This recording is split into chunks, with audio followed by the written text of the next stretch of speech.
the Chinese state reestablishes control over 383 goods that they identify over the core of the economy, and they bring inflation back under control in 1 year.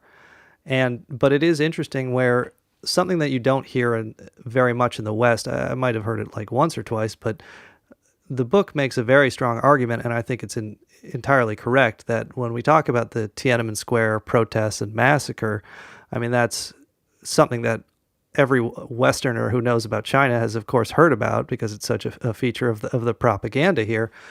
But it's always portrayed as like entirely about democratization and sometimes about anti-corruption.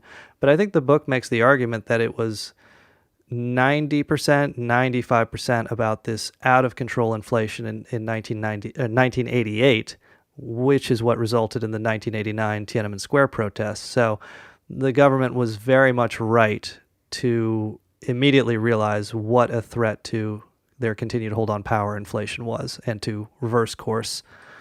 Yeah, and I another thing that really struck me reading this too is like a lot of the stuff that you know is propaganda, you feel is probably propaganda, where they say things like China will collapse because free expression is not allowed, and so therefore no negative feedback is getting back to like the leaders and stuff like that.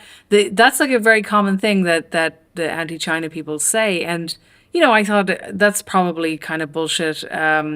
But reading this, it makes it much more clear that it actually is, because along with pragmatism, what you see is actually real debates going on, like very substantial debates going on within the government about what path to take in every case. And when they make a mistake, they actually correct it really rapidly. And in fact, the Weber kind of structures the book. One of the sections is like about this ongoing debate, right? This long debate.